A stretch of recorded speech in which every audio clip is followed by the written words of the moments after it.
isso aí,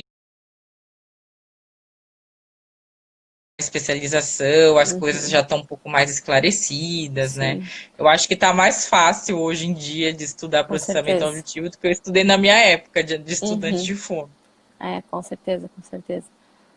Tem uma pergunta aqui, ó, Mai, acabei de ver, eu olhei. O que vocês acham sobre psicopedagogos encaminhando para fazer exame do processamento? Aqui na minha região, muitos nem falam com a fono do paciente e já encaminham. Tu quer Qual que comentar é o essa nome da situação? pessoa? É que eu Thaís. não coloquei. Thaís. Thaís.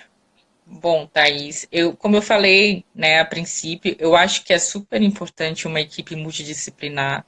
Eu acho que não só no processamento auditivo, mas em toda a fonoaudiologia.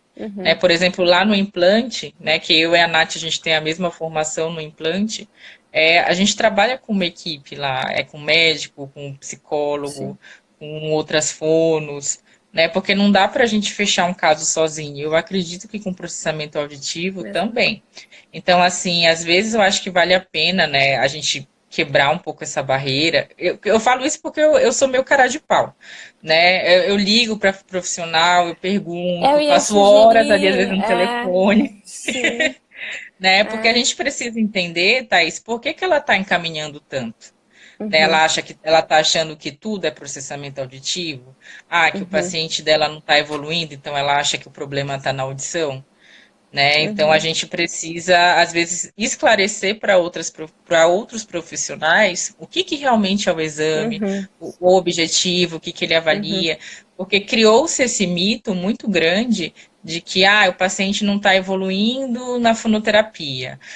O uhum, paciente de 5 anos, né, que já sim, chegou, já aconteceu comigo, um paciente de 5 anos que não evolui na fono, que está trocando uhum, letra, está trocando na fala, então é processamento auditivo alterado. sim, E é, não, isso é um mito muito grande, né? Então eu acho que isso ficou muito forte para outros profissionais. uhum. Então, Thaís, quem sabe eu acho que vale a pena, Entrar né, em contato. Não sei você se ela é a entrar em fono, né, contato. que faz a terapia ou a que fez a avaliação do processamento, mas independente, né, mas se é a fono que faz a terapia ou a fono que avaliou o processamento, Gente, não tem outro entrar em profissional, contato. tá? Que faça, é só realmente fonoaudiólogo, como a Natália falou, que tem formação, que estuda, porque parece que é uma coisa simples, mas não é tão E mesmo a simples, gente fazendo né? formação, a gente precisa estar sempre estudando. Eu que digo esses últimos dias. Gente, é muito conteúdo. E quanto mais a gente vai vendo, vai descobrindo coisa e é um É, teste, e aí tu que vê a normalidade, é um paciente de 10 anos, mas é um de 30, um de 60, e muda. Muda a é. visão. Muda a visão do Não é tão teste, do simples, treinamento. né? É. Não é? Vai lá, coloca É, só o CD e aplica. Não, tem muitas análises, tem muita coisa é. por trás. O fonoaudiólogo que trabalha com processamento auditivo, ele tem que entender muito de fisiologia auditiva, Sim. ele tem que entender o objetivo do teste, o que, que Uhum. realmente o teste está fazendo, o que, que ele está avaliando. Ele tem que fazer uma análise interteste, que é comparar os resultados dos testes em si, e Uhum. intrateste, né, que é a análise do teste com ele mesmo Com ele dentro de mesmo. uma outra Uhum. função, né? Então, assim, é um pouquinho complexo, não é tão fácil quanto parece, né? Porque eu sei que vários psicopedagogos se interessam por essa área, mas não é algo tão simples de se fazer. Então, realmente, o único Uhum. profissional que é habilitado, que a gente Uhum. realmente estuda a fundo, é o fonoaudiólogo, tá, É. Thaís? Eu não sei se você é fono, se você é Sim. psicopedagoga, Uhum. né? Mas eu acho que se É. você for fono, vale a pena você entrar em contato para Uhum. entender o objetivo, por que que ela está mandando tanto exame assim, É. né? Eu acho que vale a pena. Uma vez eu conversei com uma médica, questões pessoais, enfim. E aí a gente comentou sobre isso, né? Sempre quando a gente tava conversando sobre exames, pedir exames, né? E assim, todo exame que a gente pede, a gente tem que pensar que resultados que podem vir ali. Né? Não simplesmente pedir por pedir. Enfim, isso era exame de sangue, mas a gente pode trazer o raciocínio diretamente para a questão do processamento e para as outras áreas na fonoaudiologia também. Olhar aquele exame como com um olhar clínico e não só de um diagnóstico de uma porcentagem, digamos assim. Né? O que, que eu vou fazer com aquele resultado? Então, o estudo e a prática, acredito que são aliados para que esse olhar clínico evolua e a gente, de fato, faça um treinamento focado nas necessidades do paciente. Então, é saber o que se É, está avaliando. eu acho que esse ponto foi muito legal que você tocou, Uhum, Nath, porque é algo muito delicado, né? Que às vezes uhum, as pessoas não entendem, fica com raiva, né? Porque assim, a avaliação do processamento auditivo, ela não é um exame, ele não é um exame para todo mundo. uhum. Aí tem essa questão, né? Não é todo paciente que é candidato para Sim. fazer uma avaliação do processamento Uhum, auditivo. Então, isso às vezes acaba ficando um pouco confuso para outros profissionais, uhum, né? Eu falo assim por mim, porque a gente precisa, né, que o paciente tenha uma cognição íntegra, que ele consiga te dar uma resposta. E aí eu tive uma situação uma vez num consultório que eu atendia, que a mãe ligou lá, queria marcar uma avaliação, e a gente sempre fazia meio que uma anamnese antes junto, né? Quando o paciente uhum. chegava pela primeira vez. E aí a mãe foi sozinha na anamnese, não levou a criança, meio que, sabe, não, aconteceu isso e tal. Não, não falou tanto da gravidade da situação. Sim. E aí, quando chegou na hora de fazer um exame, era um paciente PC. Uhum, E aí você fica com aquela cara assim, meu Deus, e agora? O que que eu faço, né? Porque a mãe vai ficar com raiva de mim. Mas sim. aí tive que vestir a cara e falar, olha, desculpa, não dá para fazer esse tipo de exame. Eu mal Uhum, consegui fazer a audiometria nele. Foi com muito, sim. assim, aquela audiometria raiz, assim, sabe? Sim. A base de reforço, a Uhum, base de condicionamento. E, imagina uma avaliação do processamento auditivo. A criança mal uhum, conseguia me responder a uma audiometria. sim. Né? Então, assim, isso é super importante a gente deixar claro também, que a avaliação, eu falo disso como uma forma de, infelizmente mesmo, Uhum, não é para todo paciente, uhum. tá? Porque às vezes o resultado ele pode dar alterado, não por uma questão de audição, mas por todas as outras comorbidades que o paciente tem. Comorbidades. Uhum. Que casos que não é indicado mais, assim, por cima a avaliação do processamento Uhum. auditivo? Ó, o critério meio que seria uma audição normal, né? Um paciente com uma audição normal, né? Porque eu não sei se eu expliquei muito no começo, né? Mas o transtorno do processamento auditivo é diferente de uma surdez, né? A gente tem Uhum, casos que não tem uma surdez, seria mais uma uhum, dificuldade de processar os sons, uhum, né? Tem alguns casos de perda auditiva neurosensorial que dá para fazer, né? Acredito assim que até uma perda sim. moderada. O que a literatura fala é que o índice, né, do IPRF seria em torno de 72% para poder Uhum, se fazer uma avaliação. Mas um dia desses me deixaram uma pergunta ali no Instagram muito legal, perguntando sobre alguns casos mais atípicos, né? Então eu acho que a gente sempre tem que se basear numa literatura. O guideline do Canadá de processamento auditivo, ele é muito interessante, uhum. disponível no Google de graça, eu até ensinei uma vez a como achá-lo, e ele fala sobre essas Sim, eu questões vi. Uhum, de você não fazer a avaliação em pacientes que não tenham cognição suficiente para entender o teste, né? Pacientes uhum, praticamente que tenham QI abaixo da normalidade e pacientes sindrômicos, às vezes, que não conseguem te responder por todos os uhum, quadros de linguagem. A ASHA coloca, né, que, por exemplo, o autismo ele é um quadro global, né, de atraso de desenvolvimento. Então, que a gente tem que entender que o resultado vai dar alterado, não por questões esperar. auditivas, né? Uhum, Então, assim, para diagnóstico, o paciente ele tem que conseguir ter uma cognição íntegra, também de te responder, pelo menos uma linguagem o suficiente para te responder, para poder fazer o exame. sim. Isso tudo a gente descobre na anamnese, se não é um paciente da própria clínica que a pessoa atende, por exemplo, né? Então, o momento da anamnese, da conversa com a família, da investigação com a criança, no caso, é importante. E também a idade, né? Mas a idade é muito Super, discutida. super. A gente consegue fazer É. em criança, adulto e idoso, né? Porém, essas Uhum. crianças precisam ter acima de 7 anos, pelo que eu tenho estudado, né? Aquela questão da normalidade Eu dos testes. até, Uhum. eu até fiz Maturação um da post via. sobre isso, né? Uhum. Tá lá no Instagram. Aí todo mundo fala assim, nossa, mas é um tema polêmico. Eu falo, gente, mas não é É polêmico, sabe? Tá simples. escrito lá na literatura, Não tem maturação né? auditiva. Ah, A idade, ela foi escolhida, né? Não foi, 7 anos é a idade. Não, sim. ela foi escolhida com base em estudos, né? Principalmente sobre fisiologia auditiva, sobre Uhum. maturação do sistema auditivo, as janelas Sim. do desenvolvimento auditivo. Aí, ai, não, mas porque existe a normalidade lá de 6, 5 anos. Só que eu sempre falo assim para os meus alunos, gente, a gente está em 2020, Uhum. né? Tudo bem, quando começaram os estudos aqui do Brasil, por volta de 96, 97, a gente não entendia direito muitas coisas, né? Essas normalidades abaixo de 7 anos, elas têm um desvio padrão enorme, Sim. né? O que é um desvio padrão alto? Significa o quê? Que eu posso ter uma resposta, a Natália pode ter outra, o João pode ter outro, o José. Não tem uma consistência de resposta. Então, vai de Uhum. acordo com o que a literatura internacional Uhum. fala sobre É. a maturação das Ah, habilidades auditivas, né? Sobre é. o sistema auditivo em si.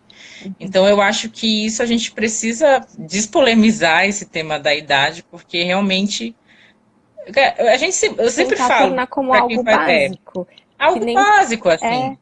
audiometria, Porque dependendo da faixa etária, a gente usa uma técnica. E isso não é isso, polêmico. Isso é para a gente ter segurança no resultado e segurança no tratamento. Né? Se eu pegar uma criança de 1 ano e exatamente, querer que ela faça audiometria lúdica, talvez ela não vá fazer. Eu tenho que saber disso. E eu não exatamente. vou começar por aí. Né? Então, Então, é a só, mesma ideia. Uhum.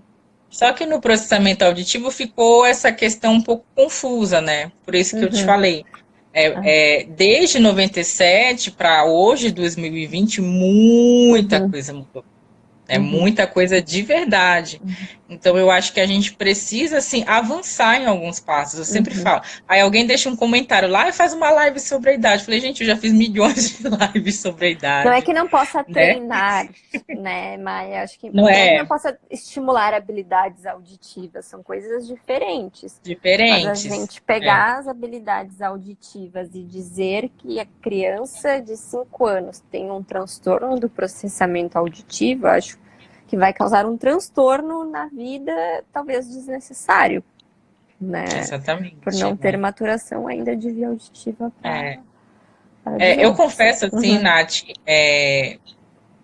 eu sempre eu brinco assim com os meus alunos que eu falo que eu sou bem velha coroca assim com avaliação, sabe? Eu sou bem rígida, assim. Eu acho que a gente tem que ser, porque pensando em diagnóstico, treino não, treino é mais leve, a gente treina, é mais Sim. lúdico, né? Uhum. Não tem problema. Eu acho que assim, estimular a gente não faz mal para ninguém, de forma Uhum. nenhuma, só vai ajudar um Sim. paciente, né? Mas diagnóstico, ele realmente tem que ser alguma coisa mais séria, né?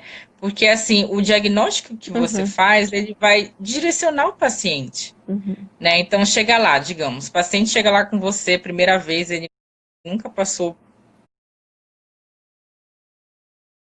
por nenhuma outra avaliação na vida, chegou a primeira vez com você para fazer a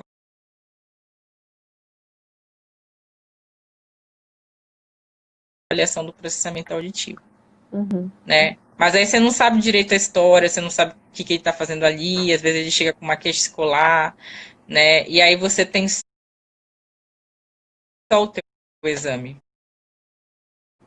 E aí você não Sim. sabe as outras coisas como estão. É. E se o problema dele for cognitivo, não for auditivo? E aí eu Uhum. escrevo lá bem grande, transtorno do processamento auditivo. Que a gente fica taxado como quem tem um transtorno do processamento auditivo. Aí o que, Uhum. que acontece? Ele vai para o treino. A gente treina, melhora as habilidades auditivas. Mas e se o problema dele for cognitivo? Você acha que você vai resolver Sim. com o seu treino? Não. Então, o diagnóstico ele é essencial para o encaminhamento que a gente faz para o paciente. O que vai acontecer com ele? Qual é a nossa conduta? Então, a avaliação, sinceramente, assim, eu acho que não é brincadeira, né? Porque depois, assim, a gente tem que colocar a cara, né, para falar para a família. Ah, mas você falou que com treinamento auditivo, com 10, 12 sessões, ele ia melhorar. E aí ele continua com as mesmas queixas na escola, né? Continua repetindo de ano, porque isso já aconteceu inúmeras vezes, que eu tive que vestir a minha cara de lá na escola do paciente por causa desses diagnósticos de transtorno do processamento auditivo. E quando você vai ver a origem do que realmente o paciente tinha, não era audição, era outras questões.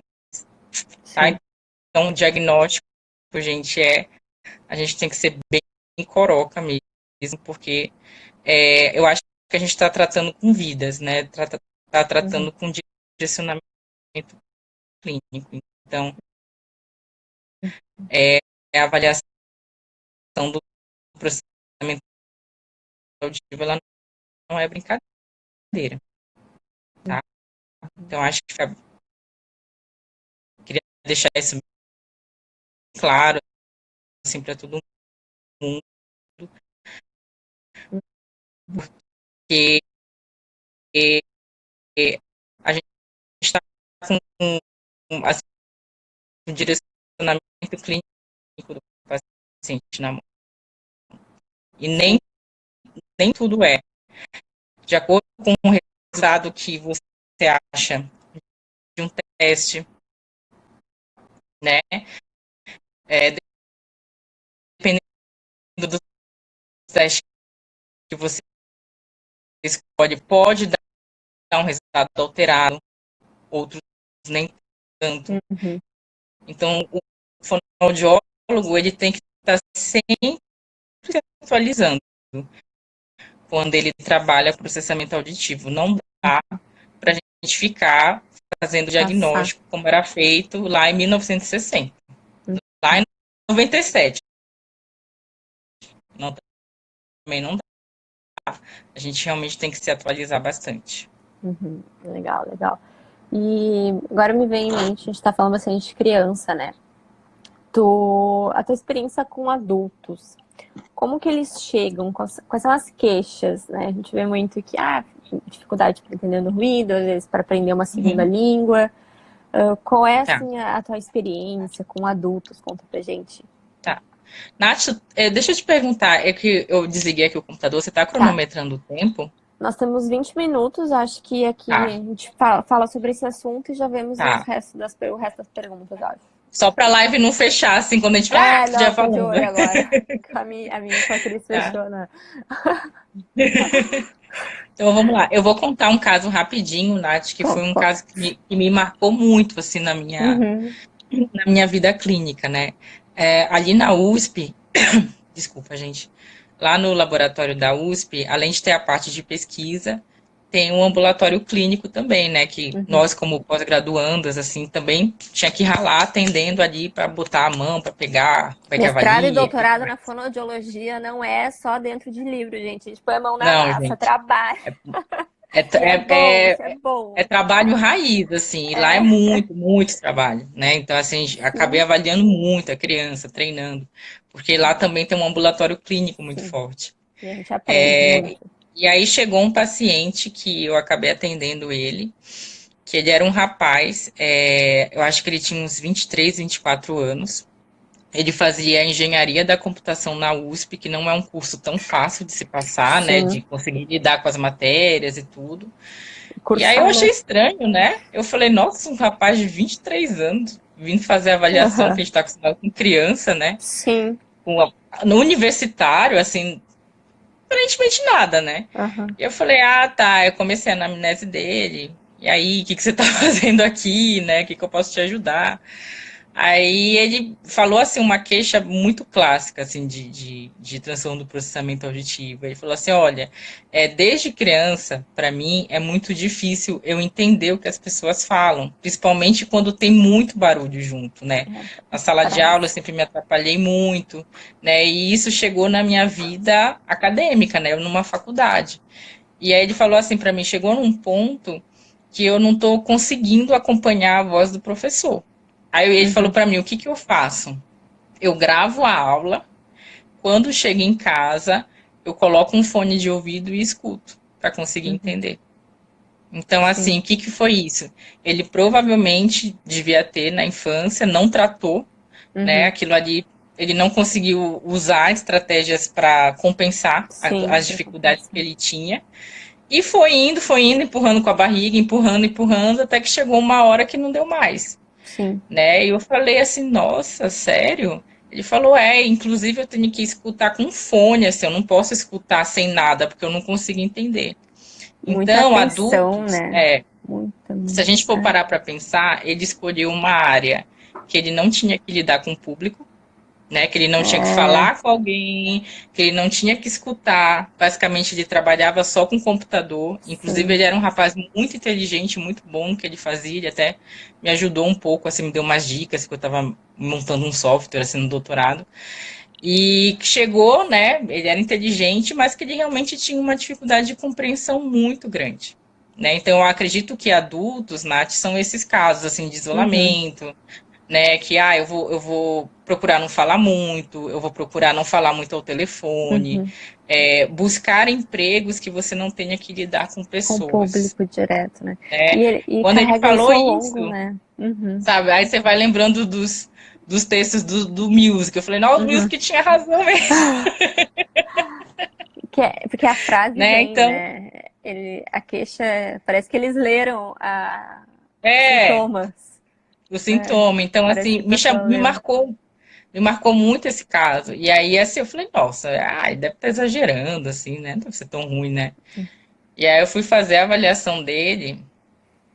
Nossa, eu tive que, para você ter ideia, aplicar testes de criança com ele, não teste Sim. de adulto, Imagina o para ele conseguir esforço que ele fazer. não fez ao longo da vida inteira e estava É, fazendo, né? Auditivo, cognitivo, de chegar em casa exausto, de prestar atenção, é, de focar.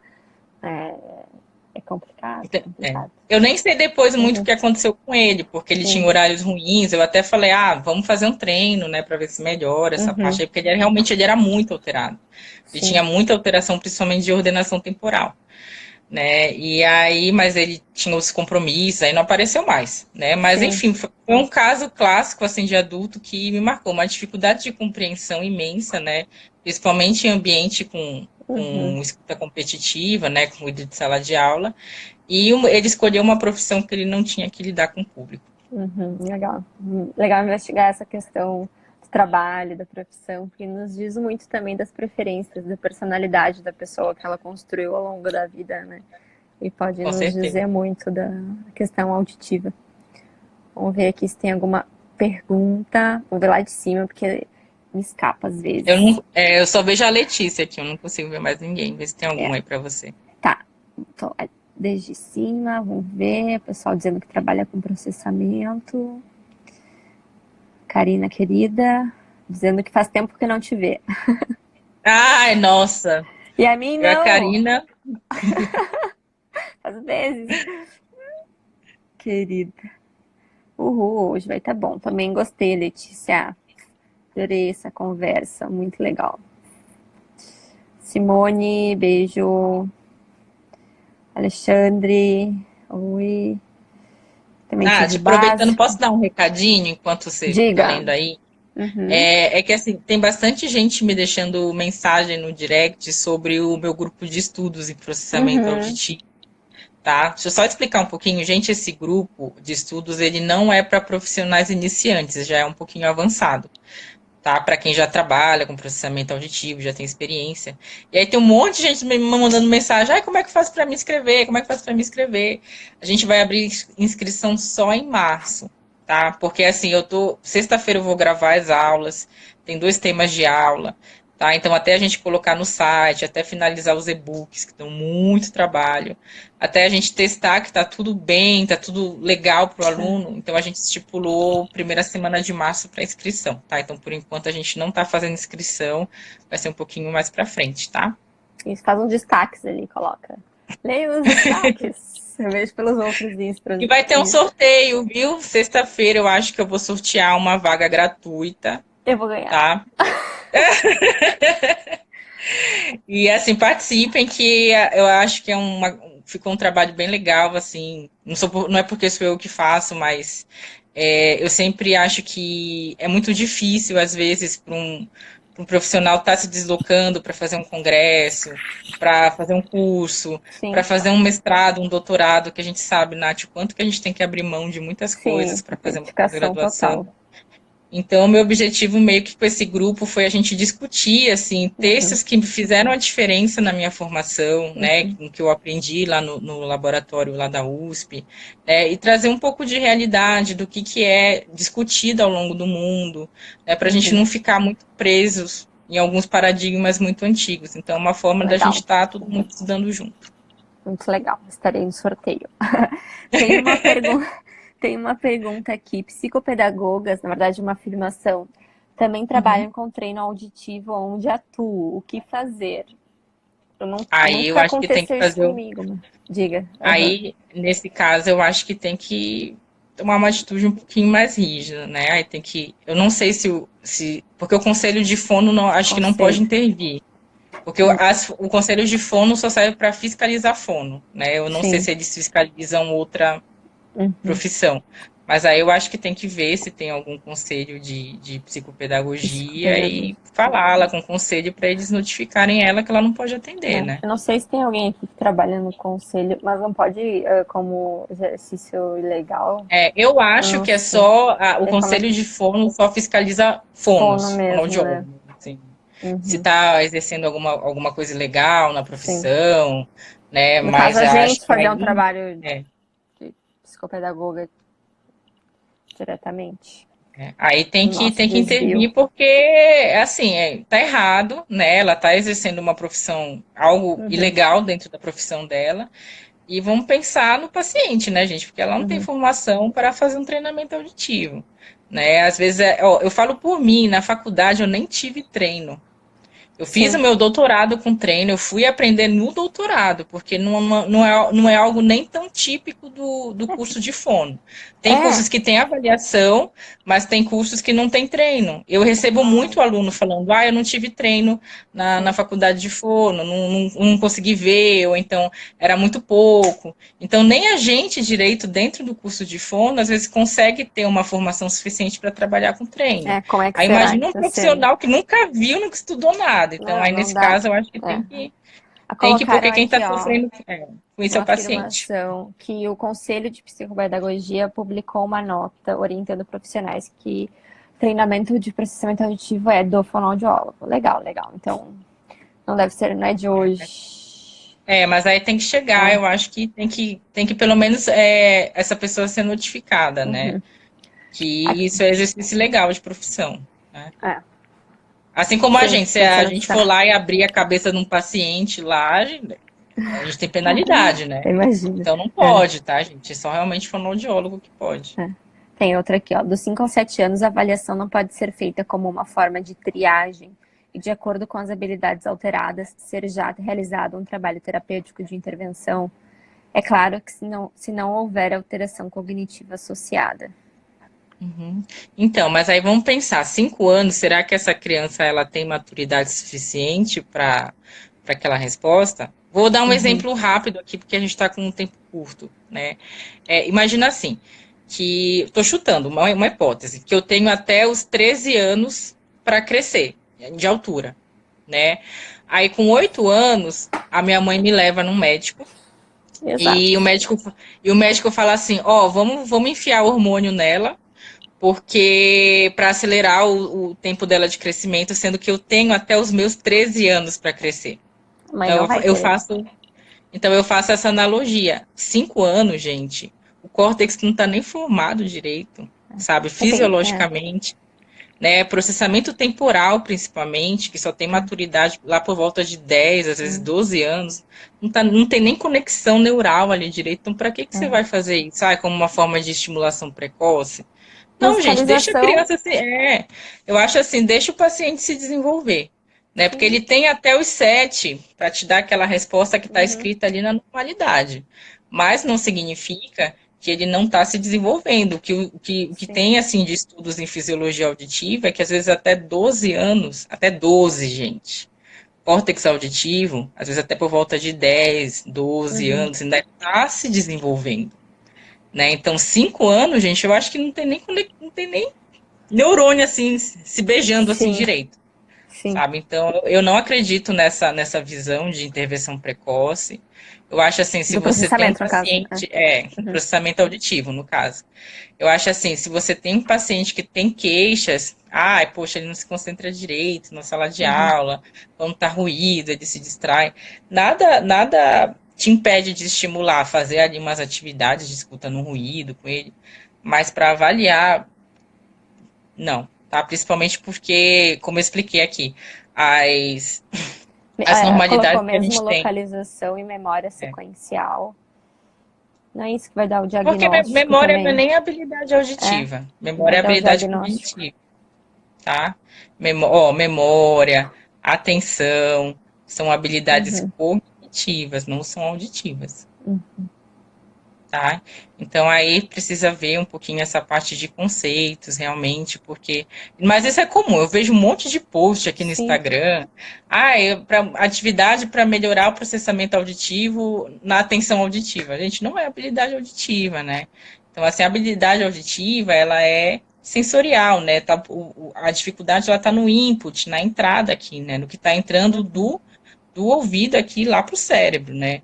Cognição, né, atenção, memória, são habilidades até que fazem parte do processamento top-down, que é aqui, ó, de cima para baixo. Então, isso aqui de cima, não é processamento auditivo.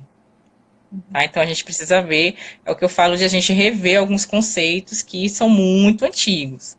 Bom que isso aí já foi por terra já há muito tempo. Então, não lembro o nome da pergunta, mas, assim... Melhor esperar o tempo certinho, tá? E na assimetria interaural, a partir de qual resultado do índice de predomínio de orelha você considera significativo? Isso é para ti. Mas aí a gente não combina. Lembra que a gente combinou de esses casos não dá pra gente falar em live? Sim. É uma pergunta bem específica. Muito específica. Depende da idade, então, das condições de teste. Idade, tudo bem, habilidade, mas essas questões são muito específicas, tá, gente? Essas coisas não dá. Eu acredito que você está falando do índice de porcentagem de ocorrência, acho que é do consonante vogal, não tenho certeza se é isso que você está falando. Sim. Mas só para te falar, se dá uma prévia, essa análise aí também já caiu por terra há muito tempo. Tá? Treinamento com ou sem cabine? Depende do caso. Depende muito do caso, tá? Eu acredito que, assim, quando o paciente está muito alterado, tem muita diferença entre orelhas, as atividades na cabine ajudam bastante, tá? Mas quando é um casinho mais leve, aí não tem problema o informal, tá? É isso aí, tem que ver cada caso. Tem várias perguntas aqui do teu teste, do curso, como é que funciona o grupo de estudos. Aí, como nosso tempo já acabou, eu tenho certeza que a Maíra vai postar no Insta dela lá os detalhes para o curso. Só uma pergunta aqui que eu achei interessante. Os teus cursos são para formados ou acadêmicos também podem participar? Acadêmicos também podem? Depende do curso, tá? Do grupo de estudos, né, que é um pouquinho mais avançado, se o aluno tiver já uma formaçãozinha de processamento auditivo, tudo bem, né? Porque às vezes não tem tanta experiência, né? Mas eu tenho um curso para iniciante, para quem quer ver um pouco mais a fundo. A Nath fez o curso de avaliação, né? Depois tu me fala o que tu achou.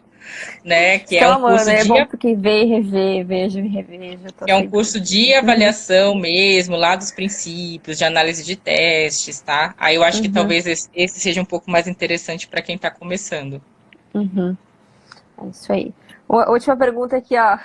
Qual a opinião de você sobre o Senna? Ai, gente. É sempre essa pergunta vem à tona. Sempre essa pergunta vem, Nath.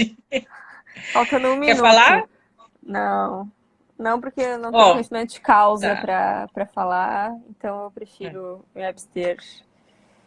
Só acho que não tem É, validade científica. Sem validade aham, científica, a gente não pode aplicar no paciente, tá? uhum. É isso aí. Obrigada pela resposta, pessoal. É isso aí, gente. Não adianta ficar inventando história aqui. Não sei como é que funciona o Senna, então prefiro me abster. Conheço, mas não. Enfim. É isso aí, gente. Acho que acabamos a live. Tô muito feliz. Mas Puxa, obrigada. eu que agradeço, Muito Nath. A legal a live. Aham. gente precisa Imagina, marcar mais adorei. vezes, né? Sim. Só quero ver agora, Muitas comecem as dúvidas aí. aulas. Sim, pessoal, muitas dúvidas. Muitas dúvidas. Mas Então é tá, algo que, gente. conforme a gente vai estudando, vai surgindo dúvidas e é assim que a gente aprende, perguntando e É. tirando dúvidas. Então tá, queria agradecer também todo mundo que ficou aqui até agora, né? Que já tá um pouquinho tarde, né? Nath, muito, muito obrigada mais uma vez pelo convite. Mais uma vez, parabéns pelo trabalho lindo que você tá fazendo, viu? Imagina, vou ter que agradecer. Vamos todos fazer lives. Agora todo mundo que você trabalha vai contar essa experiência clínica, acho super válido. A fonoaudiologia, os pacientes só tem a ganhar com isso. Com Obrigada certeza, tá bom? pela presença de Beijo. todos. Um beijo Eu para vou, todo eu vou mundo. sair da live, aí tenta ver aquele negócio que eu te Tá, falei, tá? No vou ficar WhatsApp. aqui. Tá bom? Beijo, tchau, tchau.